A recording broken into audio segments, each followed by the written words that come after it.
On the corner of McGraw and Livernois, tucked between a boarded-up gas station and a church whose stained glass windows had long since shattered, stood the Williams grocery. Red brick, green trim, metal bars over the windows. Not to keep people out, but to keep the last remaining piece of the neighborhood alive.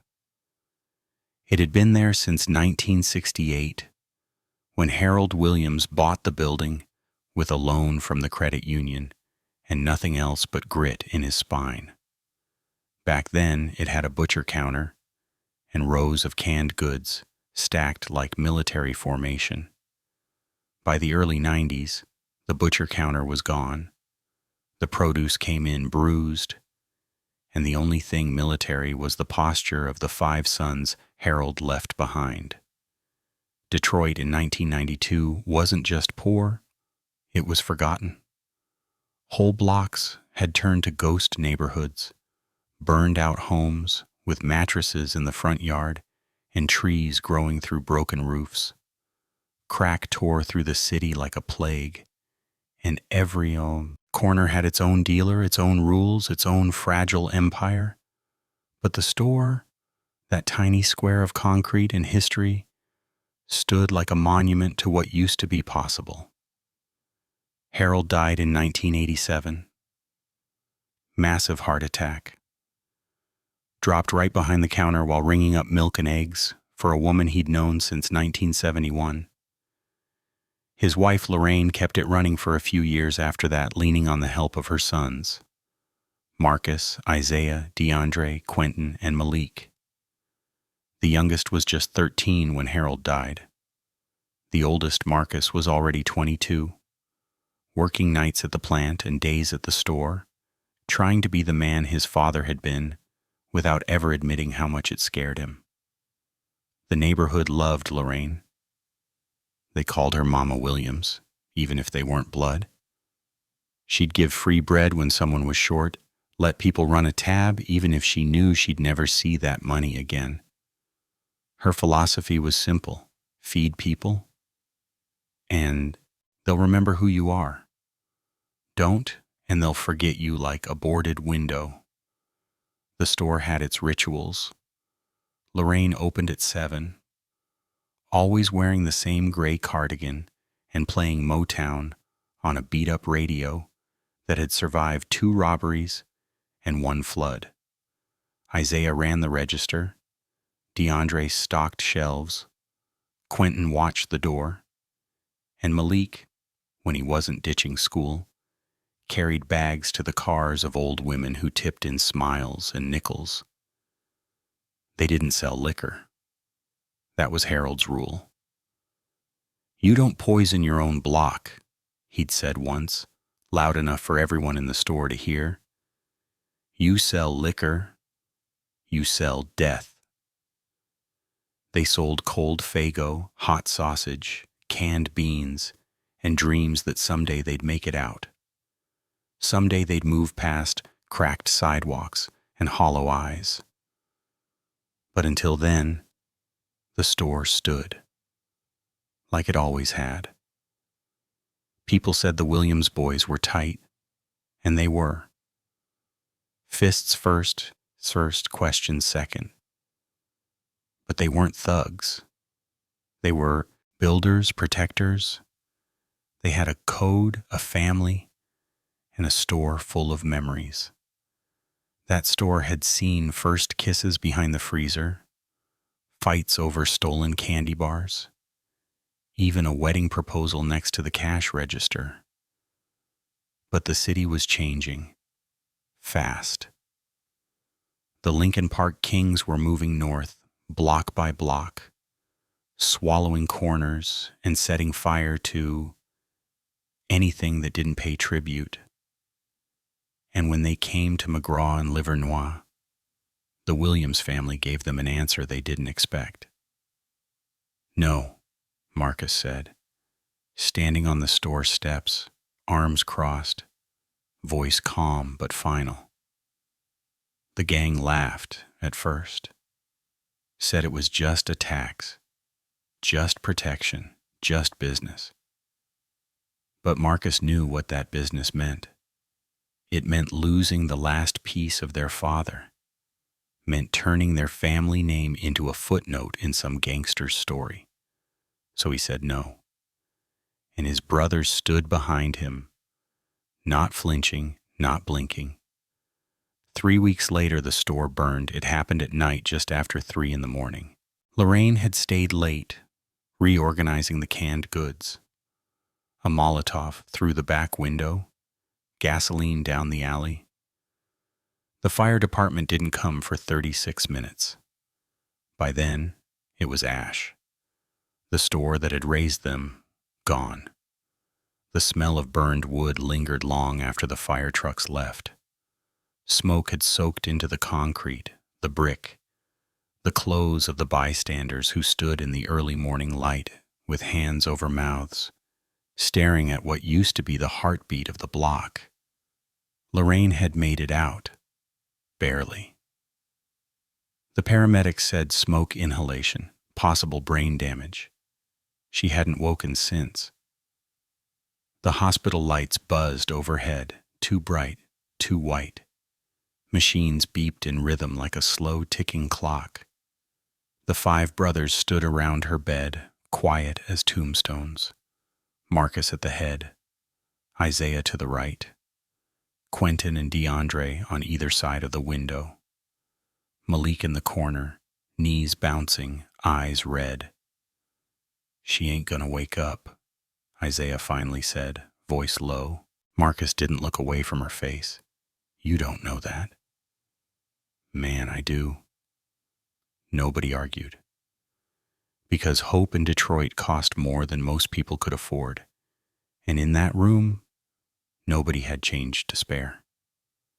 It was Marcus who made the call. He always had. After their father died, after the store bills piled up, after the city forgot them, he didn't say much. Just 4 words.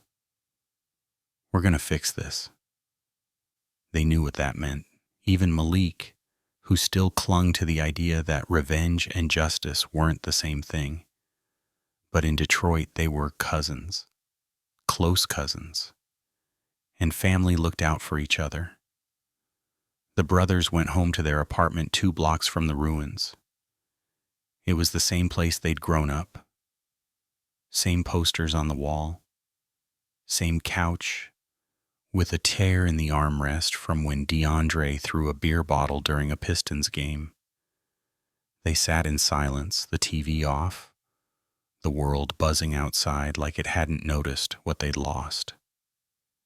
"There were 12 of them," Quentin said. "How you know?" Malik asked. "Because I counted. The day they came. 6 in front, 4 in the back alley. 2 in the car, watching." 12 names, Marcus repeated. 12 names, one by one. That was the start of the code. The Williams brothers didn't write it down. Didn't need to. It was carved into their bones, passed down from a man who believed respect mattered more than breath. They weren't going to make noise. No threats, no drive-bys, no screaming. Just quiet decisions in dark corners. They started with information. Who lit the match? Who supplied the gas? Who gave the order? Marcus made calls, Isaiah walked streets. DeAndre leaned on old contacts from the boxing gym. Quentin followed license plates.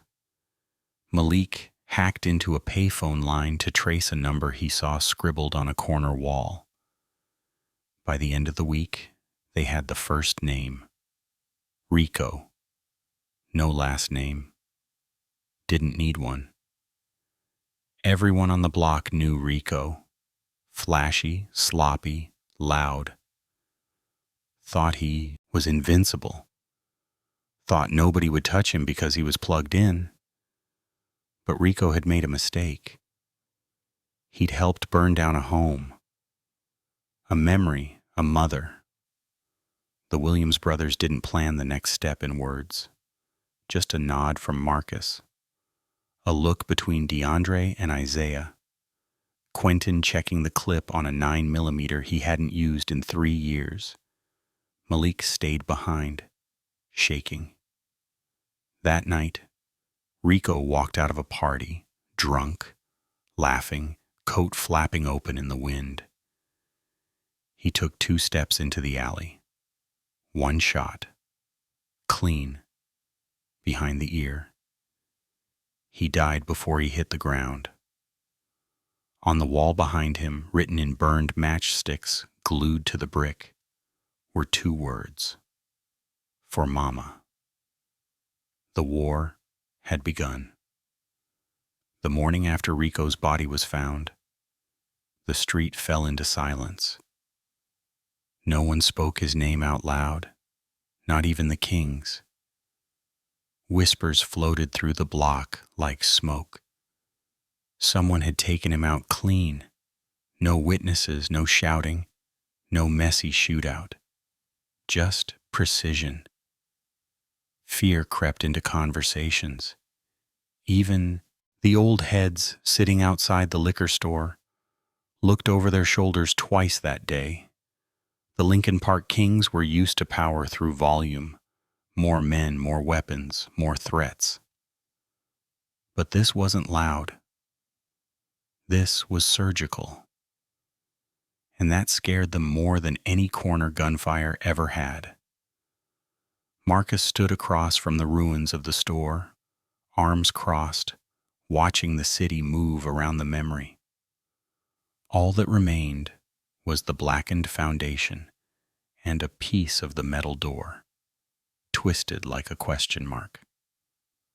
Lorraine was still in the hospital, unmoving, unchanged. The doctor stopped giving updates. The chart just hung at the end of the bed, like a gravestone waiting for a date. "You think they know it was us?" Malik asked, hands buried in his pockets. Marcus didn't answer. He didn't need to. The city already knew, the neighborhood knew, even the gang knew. But nobody would say it. Not out of fear, but respect, because everyone understood something sacred had been broken, something too valuable to burn. The Williams brothers were not out for clout or rep. They weren't trying to start a war. They were ending one. The king sent a man to talk. A short dude named Bones. Wore sunglasses indoors, gold in his teeth. Walked with the swagger of someone who had never been hit hard enough. He showed up outside the boxing gym while DeAndre was wrapping his hands. "Word is y'all grieving?" Bones said, voice slick with fake sympathy. "We respect that, but one of ours got dropped, and if this gets out of hand..." DeAndre looked up slow, calm, not even angry. "Did you bring that fire?" Bones blinked. "What? You or your people? Did you throw that bottle? Light that match? Touch our mother?" Bones didn't answer. "Then you already know what this is," DeAndre said. Bones left without saying another word. That afternoon, Marcus called a meeting. No yelling, no pacing. Just 5 brothers in the living room where their father used to fall asleep with the radio playing Tigers games. "They sent a messenger," Isaiah said. "They're nervous," Quentin added, "trying to figure out how deep we're willing to go." Marcus rubbed his jaw. 12 names. That's the mission. That's the end. "And then what?" Malik asked. Silence. No one had an answer. The second man was easier to find. Drex, mid-level, handled collections, corner assignments, and made the mistake of bragging about the fire 2 days before it happened. Said they were going to send a message to the whole damn block. He lived off 7 Mile behind a check cashing spot and a barbecue joint with a busted neon sign. drove a blue Caprice with chrome rims and custom plates. That car was his pride, his identity, loud, visible, reckless. The opposite of what the Williams brothers had become. DeAndre and Quentin followed him for 2 nights, watched him drink, laugh, flash cash, slide into a girl's apartment like nothing in the world could touch him. That confidence would be his undoing. They waited until Friday, cold night. No moon. Drex left a club just after 2 in the morning, walking alone down the alley where he parked to avoid parking tickets. His footsteps echoed. Quentin stepped out first. No mask, just presence. Drex froze. Yo, who the hell? DeAndre moved behind him. You remember the store on McGraw? Quentin asked. Drex's eyes widened. His mouth opened, but no sound came out. You said you wanted to send a message, DeAndre added. We got one too. 1 shot, chest level. Drex staggered back, hand gripping his stomach like he could hold the blood in. Another shot. Neck. He dropped. They didn't run. They walked. Calm. Clean. On the brick wall behind the Caprice, someone had scrawled a message in chalk before the hit. Justice arrives silent. By morning, the Kings were in full panic mode. They called it a coincidence, called it a police setup, anything but what it was, retribution. But the message was clear, and every man who'd laughed the night of the fire now kept a hand near their belt and eyes on every shadow. Meanwhile, Lorraine's hospital monitors kept beeping. No change, no movement. But now the brothers were moving, and 12 names had just become 10. The city cleared the wreckage faster than the family expected. Within 3 days, the charred remains of Williams' grocery were reduced to a flattened slab of blackened concrete. No ceremony, no investigation updates, just a city truck, a pair of indifferent workers, and the sound of metal scraping against memory. Marcus stood across the street as the last wall came down, dust rising into the cold Detroit air, like the store exhaling one final breath. That place had been more than a business.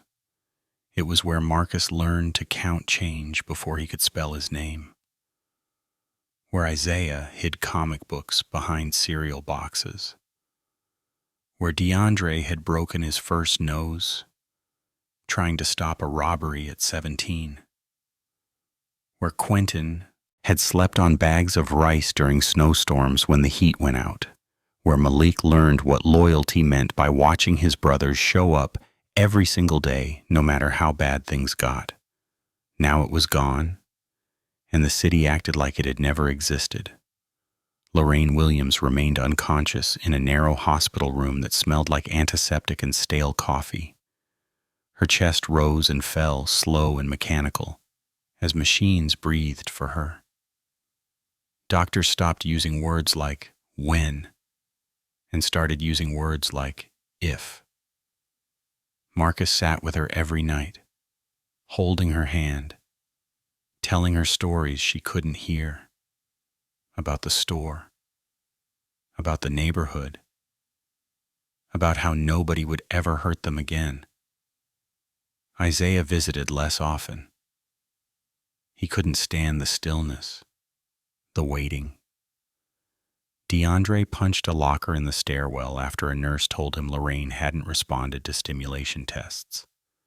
Quentin stopped sleeping altogether, pacing the apartment at night with a cigarette he never lit. Malik barely spoke, haunted by the image of chalk messages and blood pooling in alleyways. he once rode his bike through.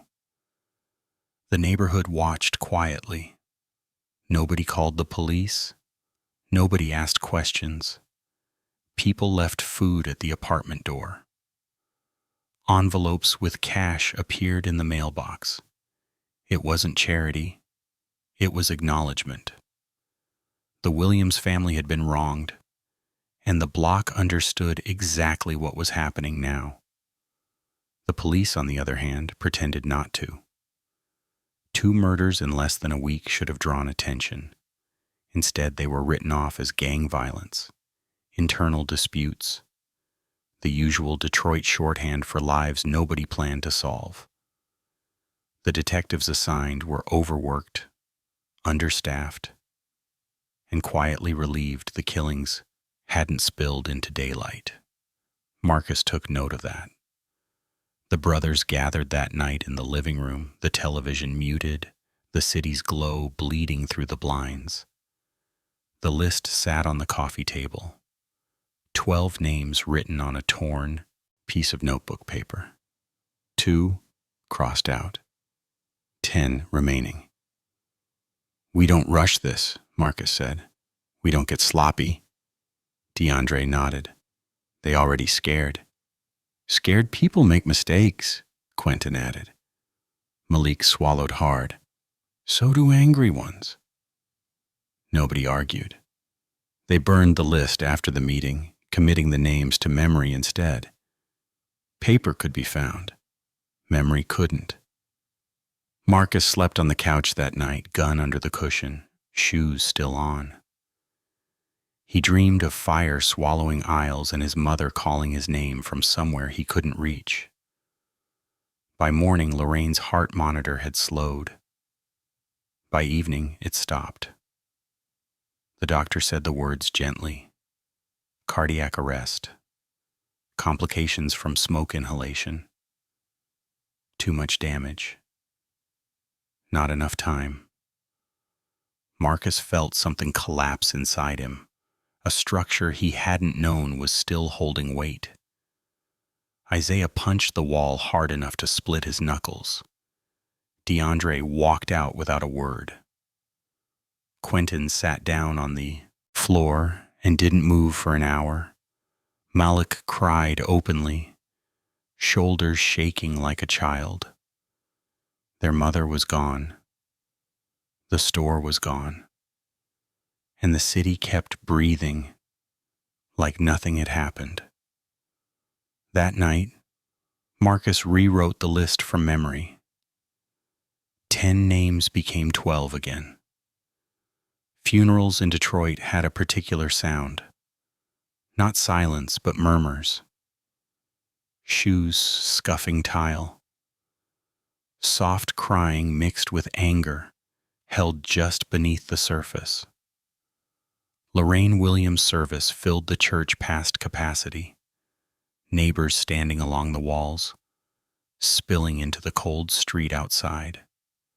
People she'd fed helped, forgiven, mothers holding children, old men removing hats with trembling hands. The casket was closed. Marcus stood at the front with his brothers, faces set, eyes hollow. He listened as the pastor spoke about kindness and mercy and forgiveness, words that felt disconnected from the world Marcus now occupied. When the service ended, people hugged them one by one, whispering prayers and condolences and warnings disguised as concern. "Be careful," more than one voice said. Marcus thanked them all. Across the street, parked beneath bare trees, sat 3 unfamiliar cars, windows tinted, engines running, Lincoln Park Kings, watching, measuring. Isaiah noticed first. "They got nerve. They want us to see them," Quentin said. Marcus didn't look. "Let them watch." The burial was quiet, earth hitting wood, final. Malik dropped a handful of dirt into the grave with shaking hands. DeAndre stared into the hole like he expected answers to rise out of it. Marcus said nothing. There were no words left that mattered. That night they returned home and locked the door. The next name surfaced easily: Lionel Brooks, known on the street as Nine. He was the lookout the night of the fire. Stood at the corner with a burner tucked in his waistband, watching for police while the bottle flew through the window. He'd been bragging ever since, riding that small piece of power like it made him untouchable.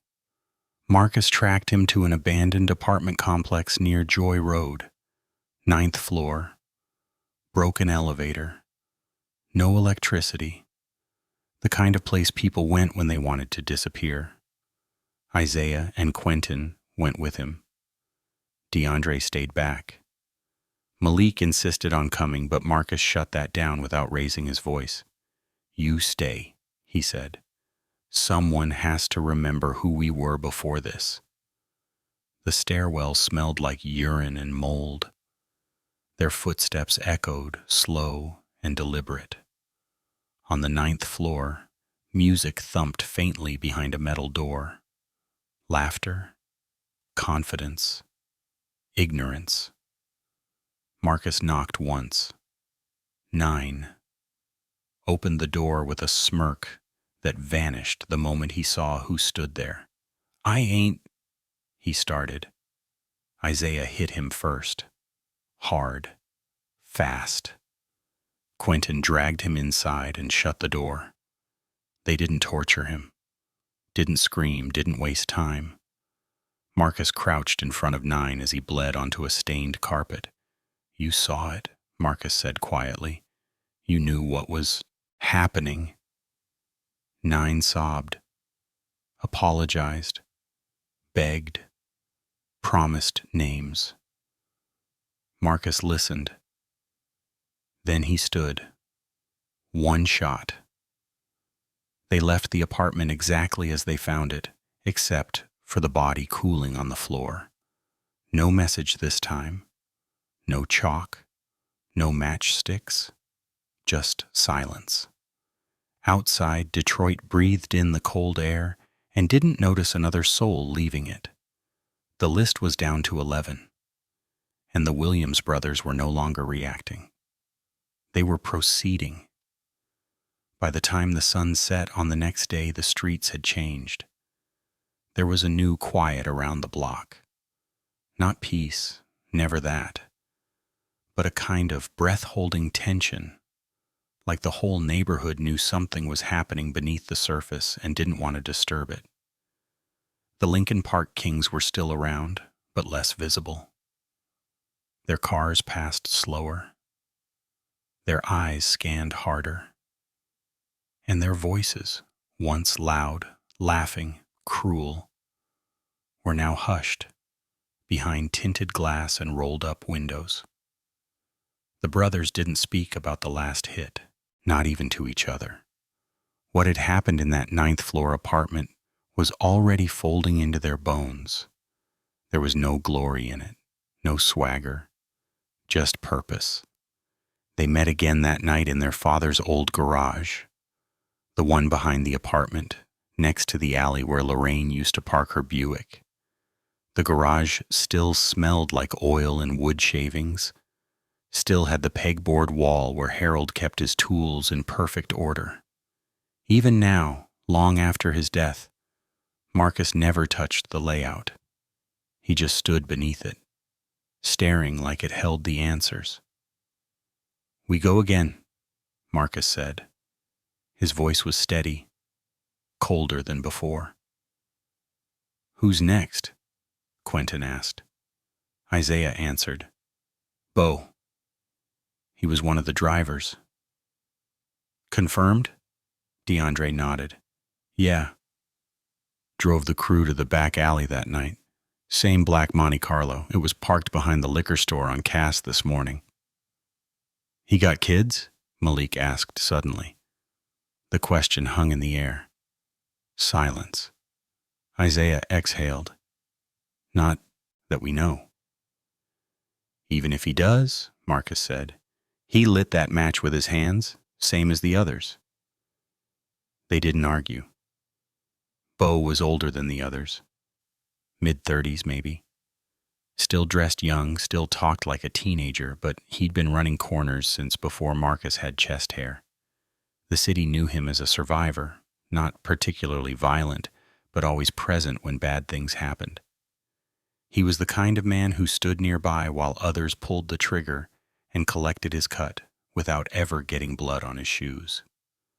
They found him 2 nights later behind a corner store off Grand River. The alley was narrow, hemmed in by graffiti-covered brick and overflowing dumpsters. The kind of space where sound died fast and light didn't reach. Quentin waited near the exit with eyes on the street. Isaiah leaned against the far wall, arms crossed. DeAndre approached from the rear, stepping through shadows like he belonged to them. Marcus did the talking. Bo, he said. The older man turned, saw 4 shadows where there should have been none. You got the wrong guy, Bo said instantly, hands raised halfway. You were in the car, Marcus replied. You brought them there. You left while it burned. I didn't know what they were going to do. You knew, Marcus said. We all did. Bo looked around, calculating. Tried to take a step back. Bumped into Isaiah's chest. He looked over his shoulder, saw no escape, and nodded once. Small, almost like surrender. Tell my daughter, he started. Marcus raised the gun and fired twice. No speeches, no answers. Just 2 quiet shots, and Bo dropped beside the dumpster where he used to count cash. They left a single matchbook on his chest. 1 match missing. By morning, the streets were buzzing again. Word moved faster than fire. Bo was known. Not just to the Kings, but to the neighborhood. His death wasn't just another score settled. It was a message written in blood. And the ones who received it understood immediately. The Lincoln Park Kings tightened ranks. Cars stopped rolling. Corners went cold. Anyone who wasn't trusted got cut loose. People said the crew started interrogating their own, checking phones, asking questions, even beating on members who couldn't give answers. But no one knew a thing. Not about the brothers. Not about the plans. Not about the list. Because the Williams brothers weren't part of any gang. They had no turf, no tags, no colors. They were ghosts, shadows who had slipped past the city's rules and carved out their own law. The gang leader, a man named Dre, called a sit-down. Dre wasn't a corner boy. He wore suits, ran numbers out of a barbershop on Linwood, and had 2 lawyers on speed dial. He was smart, dangerous, and ruthless. He'd made his money not just through dope, but through fear, cultivated and curated like a garden.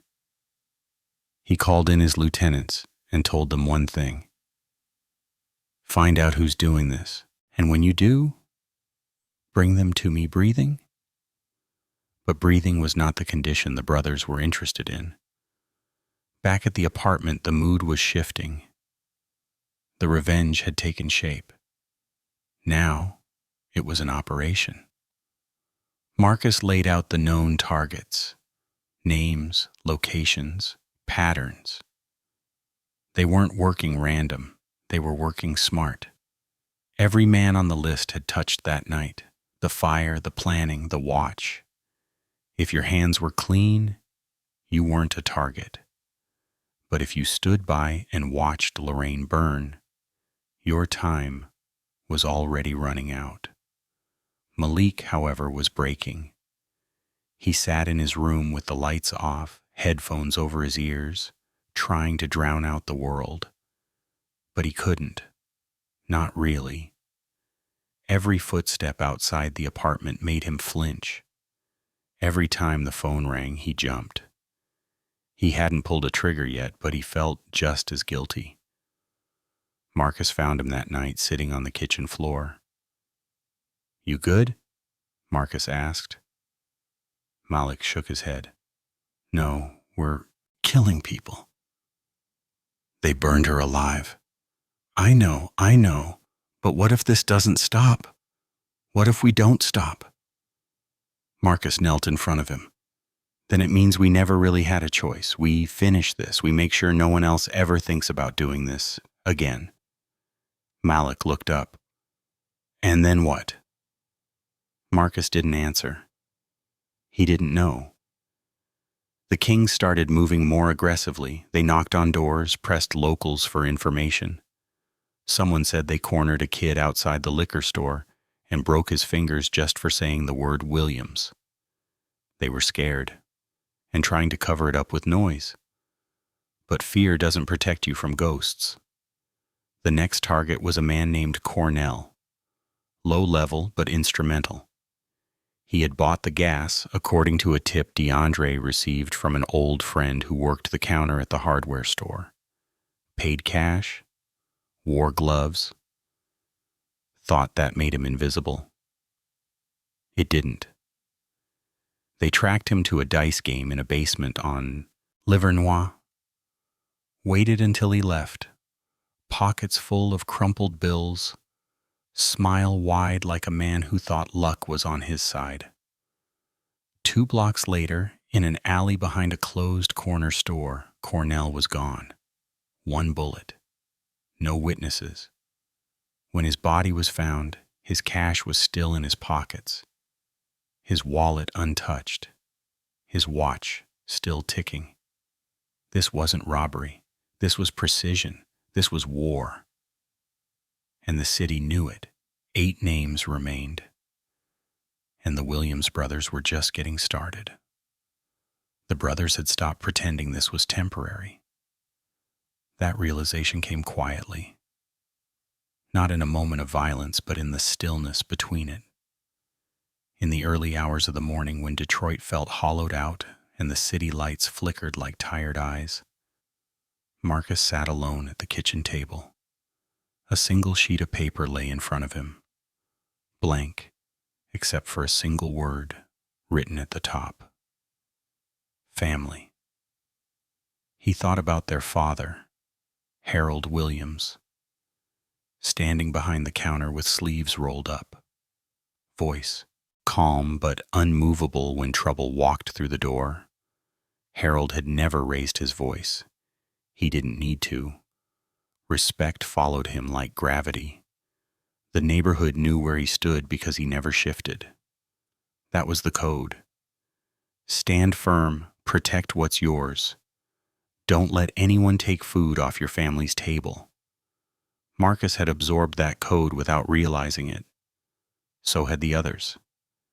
Isaiah remembered boxing lessons in the backyard. Harold correcting his stance, telling him power meant nothing without control. DeAndre remembered his father fixing engines late into the night, grease on his hands, patience in his movements. Quentin remembered the rules. No stealing, no lying, no running from what you start. Malik remembered sitting on the floor of the store as a kid, watching his brothers work like men twice their size. The code wasn't written. It lived. They gathered that afternoon in the same garage, where they had first agreed to see this through. The air was heavy with oil and cold metal. The city outside felt distant now, like a place they no longer belonged to. Marcus spoke first. "We don't lose ourselves. DeAndre snorted softly. Little late for that. No, Marcus said. We don't turn into them. Isaiah leaned against the workbench. We already crossed lines. Yes, Marcus replied. But we don't cross all of them. He laid it out plainly. No innocents, no family members, no random violence. Every name on the list had been there that night, had helped, had watched, had laughed. If someone wasn't directly involved, they were off limits, no matter how angry they got, no matter how tempting it became. Quentin nodded. Clean work only. Malik swallowed. And when it's done? Marcus looked at each of them in turn. His brothers. His blood. Then we disappear. Nobody asked how. They knew better. That night, Marcus dreamed of the store again. This time, it wasn't burning. It stood whole. Shelves stocked. Lights bright. Lorraine stood behind the counter, smiling. When Marcus tried to speak, no sound came out. He woke with sweat on his neck and the sense that something precious was slipping away forever. By morning, the Kings had responded. The retaliation wasn't subtle. A drive-by tore through a barber shop on Livernois just after noon. Bullets ripping through glass and brick, narrowly missing a man Marcus had known since childhood. No one was hit, but the message was clear. The Kings were hunting now, not carefully, not intelligently, just violently. Police sirens wailed for hours. Helicopters circled overhead. The neighborhood locked its doors. The Williams brothers watched from their apartment window as the city panicked around them. They're flailing, DeAndre said. That's good for us. That's how mistakes happen, Isaiah added. Marcus nodded. And that's when we move. The next name on the list was Andre Collins, known as Drex's replacement. The man who'd stepped into power thinking it was vacant. He ran operations out of a parked car behind an abandoned church on Linwood, rotating drivers never staying in one place too long. Smart enough to survive. Dumb enough to believe that made him untouchable. Marcus tracked his routine for 4 days. Same time, same spot, same mistake. He liked to sit alone in the car after collecting cash, counting it twice, organizing bills by size. That habit would kill him. On the 5th night, Marcus approached the vehicle from the passenger side while Isaiah blocked the rear and Quentin watched the street. The engine idled softly. Music played low. Marcus tapped the window. Andre looked up, irritated, then confused. You got a problem? He asked. Yes, Marcus said. You do. The gun came up fast, one shot through the glass. Andre slumped sideways, blood splattering the dashboard. No chase, no chaos. They vanished into the darkness like smoke. By dawn, the city whispered again. 4 men, dead now, each one connected, each one undeniable. The Kings began pulling back. Corners went unmanned. Money stopped flowing. Paranoia replaced confidence. Men who once strutted now flinched at passing shadows. Malik watched it all unravel and felt no relief. He sat on the edge of his bed that night, hands shaking. They're going to kill someone who doesn't deserve it. Marcus stood in the doorway. They already did. But what if they do it again? Marcus had no answer. The truth was settling in now, heavy and unavoidable. Violence didn't end cycles. It only redirected them. The brothers were winning, but the cost was stacking up quietly inside them. Outside, Detroit kept breathing. Inside, the Williams brothers were running out of air. 8 names had become 6. And the city was beginning to understand that this wasn't random. This was deliberate. This was personal. And it wasn't over. Malik stood alone on the rooftop of their building, watching the city sprawl out beneath him in a patchwork of crumbling streets and flickering lights. The cold air bit at his skin, but he didn't move. His mind had become louder than the street noise below, louder than the sirens, louder than the voice of Marcus repeating that they had no choice. 6 men were gone. Half the list. He hadn't fired a shot. He hadn't pulled a trigger. But Malik felt like blood was already on his hands, sticky, invisible, impossible to wash off. The others had grown quiet, harder in their eyes and their voices. Isaiah stopped joking. DeAndre had become mechanical. Even Quentin, who used to cry at sad movies, now looked at everything like a chessboard. And Marcus had always been stone. Now, he was ice. Malik remembered their mother's voice most at night. Not in words, but in the hum she'd sing when cleaning the store. A soft, aimless tune that floated through the aisles while she swept crumbs into a pan. He remembered her hand on his back during storms, her laugh at the dinner table, the way she used to hold Marcus's face when he got too serious and tell him, "Don't carry everything alone, baby." Now Marcus carried the weight of 6 bodies. And Malik was starting to wonder if that weight had turned him into something else. He brought it up after dinner. The 5 of them sat around the table, the remains of a rotisserie chicken between them, bones and silence stacked on paper plates. "We ever gonna stop?" Malik asked. The others looked at him, some with confusion, some with warning.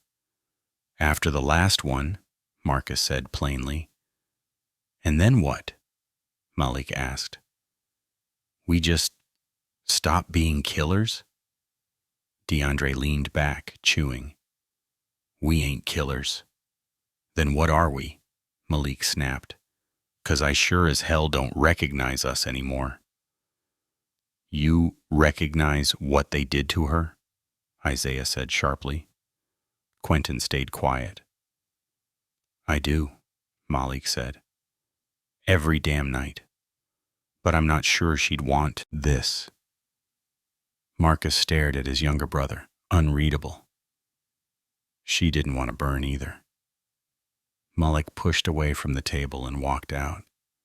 They let him go. The Kings struck back the only way they knew how. Loud, reckless, and public. It happened on a Wednesday afternoon. The corner of Dexter and Leslie. A friend of the family named Arthur Powell, 62 years old, was gunned down in broad daylight. He'd been delivering groceries to shut-ins for 20 years.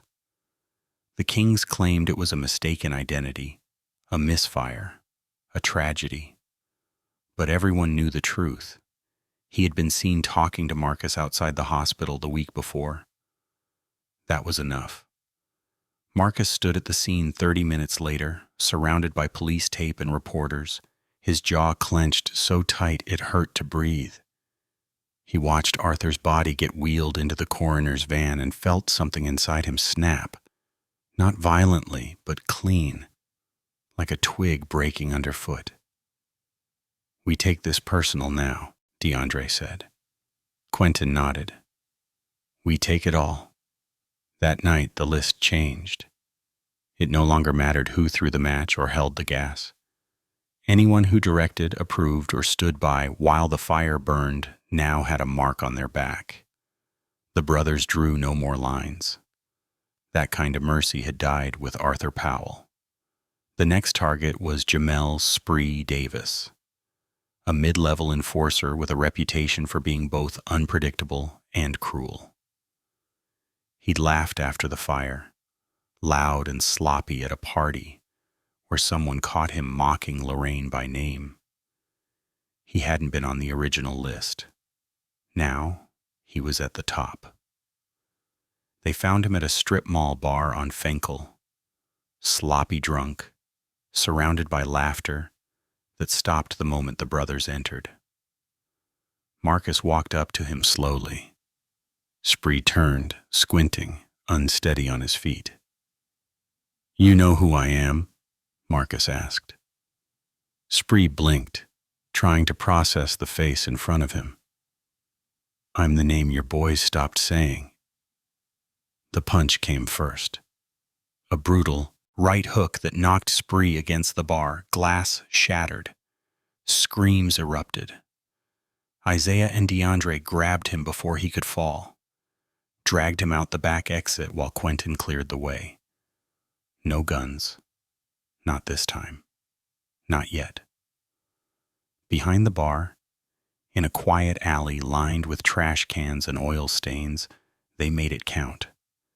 Fists, boots, elbows, violence old school, personal.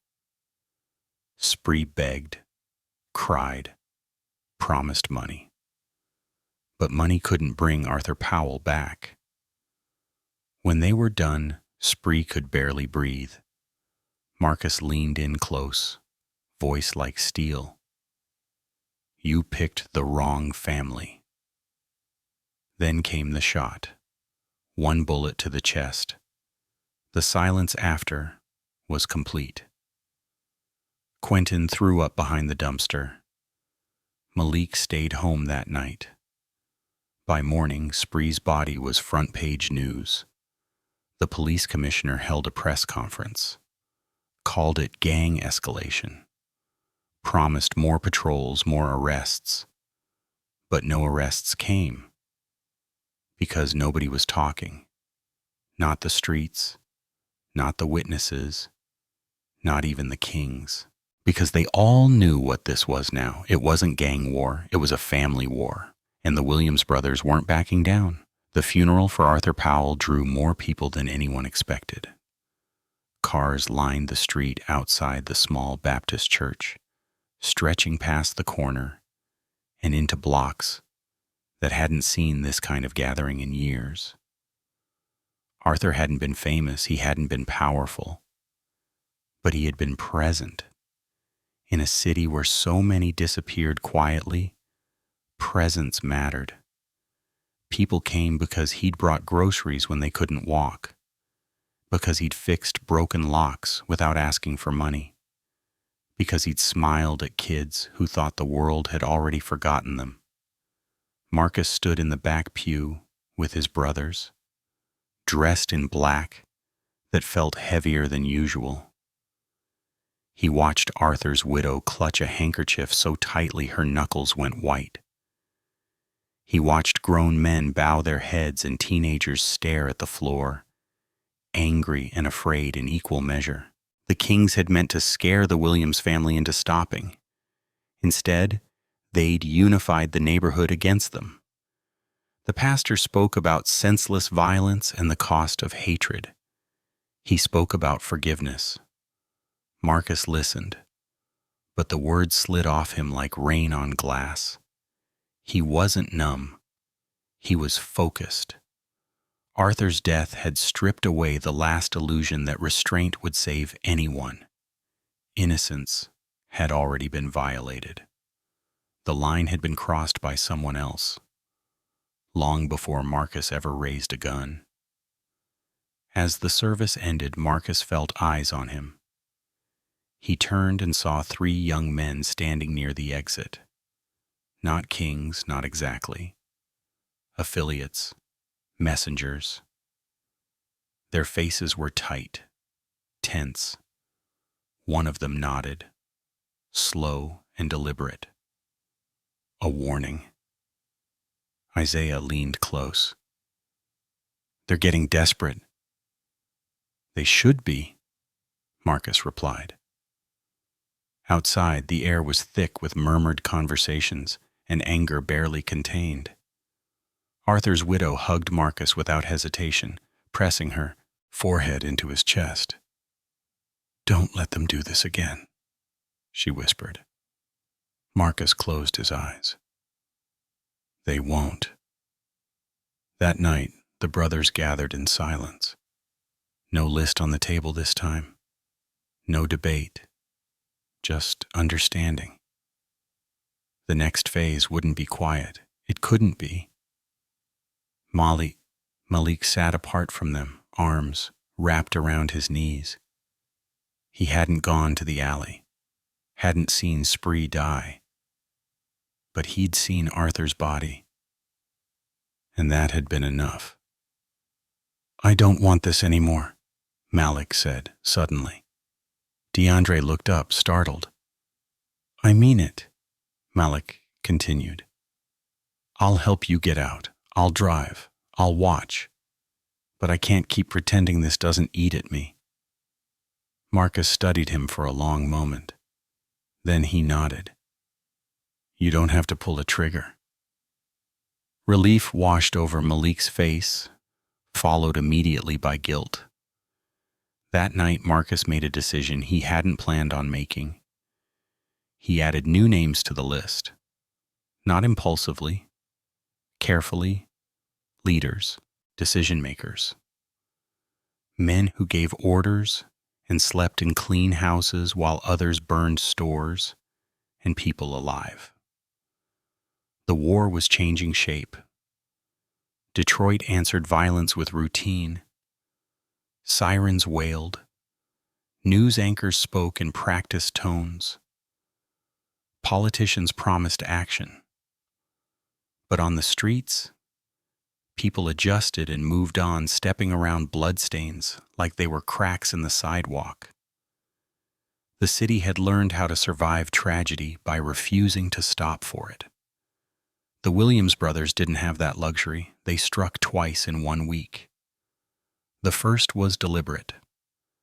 A man named Reggie Knox, a financial backer for the Kings who'd funded the arson crew and laughed about it afterward. He lived in a neat brick house with a manicured lawn and security lights that made him feel safe. Marcus watched the house for 2 nights, memorizing patterns, waiting for the moment when arrogance left him exposed. It came when Reggie stepped outside to take a phone call, pacing barefoot on his porch. 1 shot. The lights stayed on. The phone fell from his hand. The lawn remained perfect. The second was messier. A King's enforcer named Leon tried to run when he saw Isaiah and DeAndre approaching near an abandoned warehouse off Michigan Avenue. He tripped, fell hard. Panic overtook him, and he reached for his gun too late. The sound echoed louder than intended. Neighbors called it in. Police cruisers arrived within minutes.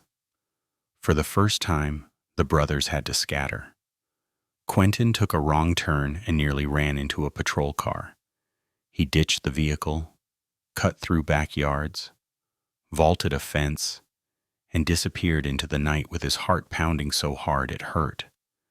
Isaiah hid beneath a parked truck for nearly an hour, oil soaking into his clothes. DeAndre escaped by ducking into a laundromat filled with late-night customers who didn't look twice. When they regrouped at dawn, nobody spoke for a long time. "That was close," Quentin finally said. Marcus nodded.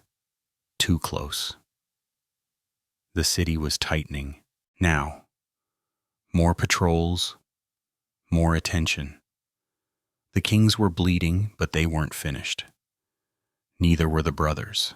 Malik watched from the sidelines, eyes hollow. He drove when asked. He listened. He remembered faces and routes, but he felt himself drifting away from his brothers, like an anchor slowly slipping loose.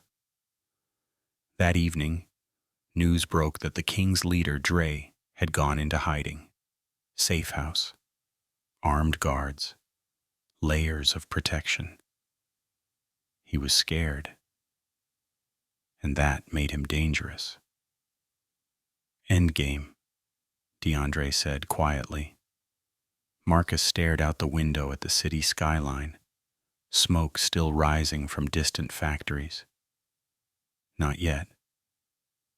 There were still names left, still debts unpaid, still nights where Marcus lay awake wondering how many shells it took to erase a memory, how many bodies it took to silence a scream.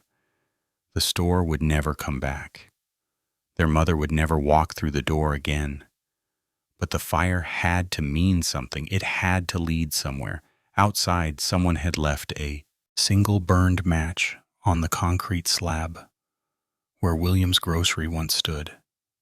No message, just a reminder.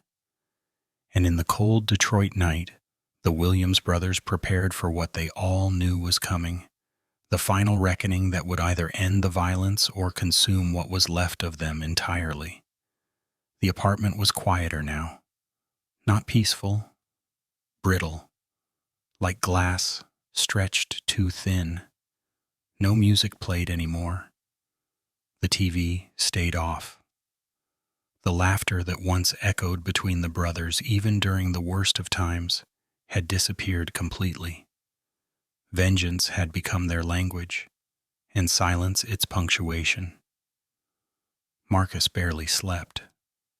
He sat by the window most nights, watching the street, hand resting on the pistol tucked beneath the curtain. Not out of fear, out of ritual. It was the only way he could feel like he still had control over the crumbling pieces around him. DeAndre's hands had started shaking when he wasn't moving. Idle time made it worse. He scrubbed the kitchen twice a day, rearranged furniture at 2 a.m, anything to keep busy. He hadn't spoken about what happened at the warehouse, but his eyes said enough. Something in him had cracked. Quentin was drinking again. It started small, a beer after a hit, a shot to sleep. But by the end of the week, bottles clinked beneath the sink, and his eyes stayed glassy.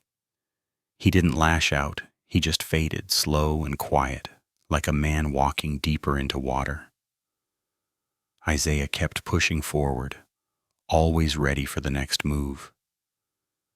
But he'd started talking in short bursts, muttering to himself when no one was around, planning, counting, trying to stay sharp, afraid if he slowed down even for a second, the whole mission would fall apart. Malik watched them all with a sinking heart. He wanted to fix it, to pull them back to who they were. But the fire had changed everything. It had hollowed them out and filled them with purpose, sharp enough to cut themselves. Then DeAndre disappeared. No note, no call, just gone one morning without his jacket, without his phone. Quentin thought maybe he went to clear his head. Isaiah assumed he was scoping a target, but Marcus knew better. He'd seen it coming. He just hadn't stopped it. They searched the streets, the alleys, the bars, talked to contacts, drove to every familiar corner. Nothing. On the second day, Marcus found DeAndre's chain in the middle of a parking lot on Linwood, bent and snapped like it had been yanked off during a struggle. That night, a burner phone rang. Marcus answered. A voice on the other end said only this: "Come get what's left." Then it hung up. The brothers didn't cry. They didn't scream. They loaded their weapons and sat in the dark, waiting for night to fall like they had done so many times before. But this was different. This time it wasn't about the fire. This was personal. They had taken one of theirs. And the cost of vengeance had just been paid in blood. The location was a warehouse on Gratiot Avenue. Long abandoned. Burned out windows, rusted doors, weeds growing through cracked concrete like nature trying to reclaim what man had ruined. They scouted it before approaching. Marcus had no illusions. This wasn't a negotiation. It was a trap. They went in anyway. The three of them moved like they had dozens of times before, quiet, calculated, rifles tucked under coats, minds sharpened by grief. Malik drove the car, parked a block away, engine running. He begged to come in. Marcus refused. "If we don't walk back out," Marcus said, "you take the car and go. Disappear." Malik's hands gripped the wheel until his knuckles turned white. Inside, the warehouse was a mausoleum. Dust and shadows. Rats skittered beneath forgotten crates. But no sign of DeAndre. No voices. No footsteps. Just the tension of something waiting. Then they saw him, tied to a chair in the center of the floor, shirtless, bruised, bleeding, barely conscious. Quentin moved first. But that's when the first shot rang out. It missed. Barely. A warning. Then came the flood. 3 men from the left, 2 from the catwalk above, 1 from behind the crates. All kings, all armed. The brothers dove for cover. Gunfire exploded in the enclosed space, thunderous and wild. Marcus shouted orders over the chaos. Isaiah returned fire. Quentin pulled DeAndre down, dragging him behind a concrete pillar. A bullet grazed Marcus's leg. Another shattered a pipe above their heads. Steam hissed into the air, blinding them temporarily. Isaiah pushed forward, flanking right, dropping one of the shooters with 2 clean shots to the chest. Marcus clipped another in the shoulder. The rest retreated, not expecting resistance this fierce. Quentin called out. DeAndre wasn't moving. They checked his pulse. Faint, shallow. They had to get out. They grabbed him, lifted his weight between them, and made their way to the exit, ducking fire from behind. The door splintered as bullets tore through it. Malik screeched the car into view, door already open, tires ready. The moment they got DeAndre in, they peeled off.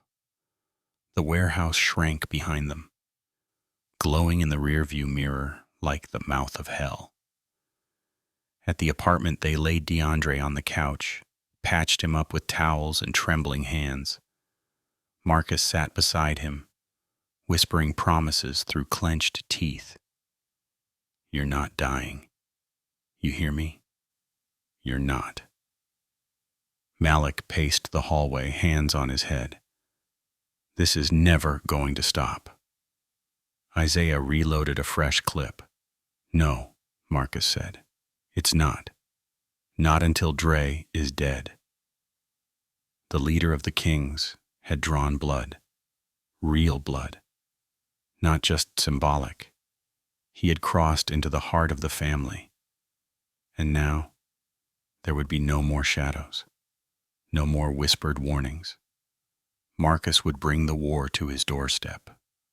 One name remained at the top of the list, and Marcus was ready to write it in fire. DeAndre survived the night, but he did not wake. His breathing steadied by dawn, shallow and rhythmic, like waves that refused to reach shore.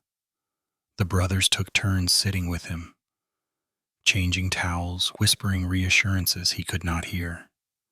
Marcus watched his chest rise and fall, and felt the last restraints inside him loosen. Whatever line he had been guarding was gone now.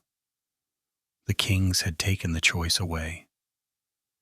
There were 3 names left, not soldiers, not drivers, not watchers. The architects, Dre, the leader, Milo, his right hand, and Tuck, the man who ordered the fire when the store refused to pay. Marcus laid out the plan with a clarity that scared even Isaiah. No more surveillance weeks. No more waiting for perfect conditions. They would move tonight, while Dre still believed distance and money could shield him. While made him predictable. Malik listened from the doorway, arms folded tight around himself. "This ends tonight," he said, not asking. Marcus nodded. "It has to." They knew where Dre was hiding. A townhouse near Palmer Park, rented, under a shell name, guarded by 2 men who rotated shifts. The neighbors were families who kept to themselves, blinds closed, televisions loud, the kind of place where gunshots became fireworks and nobody looked twice. They approached just before midnight. Isaiah and Quentin took the back, slipping through a narrow alley that smelled of wet leaves and old oil. Marcus went to the front alone, hoodie up, hands empty. He rang the bell once, then again. The door cracked open. Milo peered out, suspicion etched into his face. "What you want?" Marcus met his eyes. "Your boss." Recognition flared. Milo reached for his gun. Marcus was faster. The shot dropped Milo where he stood, the sound swallowed by the walls. Isaiah and Quentin moved in immediately, clearing the hallway, sweeping rooms with practiced efficiency. Dre bolted from the living room toward the stairs, panic breaking through his composure.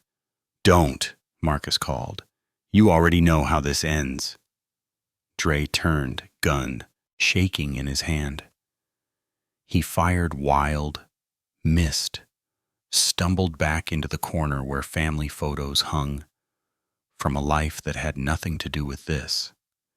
His mouth opened, searching for words that might buy time. None came.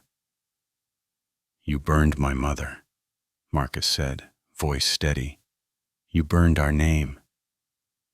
"It was business," Dre gasped. "I didn't think you never do." One shot ended it. Upstairs, Tuck tried to hide in a closet, breath loud, prayers louder. Quentin found him, dragged him out. Tuck begged, offered money, offered names, offered anything that wasn't his life. Marcus listened. Then he shook his head. Too late. When they left, the townhouse stood quiet again. No fire, no spectacle, just absence settling into rooms that would never explain it. By morning, the city would count 3 more bodies. The list was finished. DeAndre woke 2 days later. His eyes fluttered open, unfocused at first, then fixed on Marcus sitting beside him. He tried to speak and winced. Marcus squeezed his hand, gentle as he could be. "It's over," he said. "You're safe." DeAndre nodded once, tears leaking from the corners of his eyes. The brothers didn't celebrate. There was no relief, only a heavy quiet that pressed down on them like the weight of a storm that had passed but left the air changed. Detroit moved on quickly. News cycles shifted. Politicians talked about unrelated things. The kings dissolved into fragments, men scattering to other crews or leaving the streets entirely. No arrests came. People whispered, then stopped whispering. The slab where William's grocery once stood remained bare, weeds pushing through cracks, a mute witness to what had been taken and what had been done in response. Malik packed a bag. He hugged each of his brothers tightly, lingering with Marcus the longest. "I can't stay," he said. "I need to remember something else." Marcus understood. He pressed an envelope into Malik's hand. Cash, a phone number, a place to start. Malik left before dawn, disappearing into a city that had learned to forget. Isaiah found work across town. Quentin poured his bottles down the sink and sat with the noise until it faded. DeAndre healed slowly, scars mapping his body like a record of costs paid. Marcus stayed. He visited the slab once a week. He swept away trash. He stood there and listened to the city breathe. Sometimes someone left a burned match at the edge of the concrete.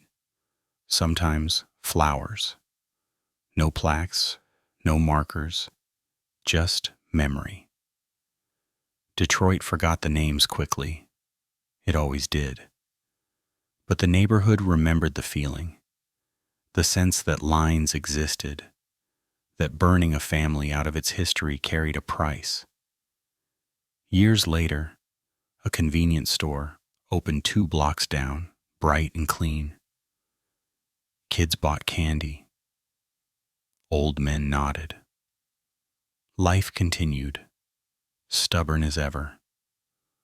On certain nights when the air turned cold and the city went quiet, Marcus thought about the store that raised them, the mother who taught them mercy, and the choices that took both away.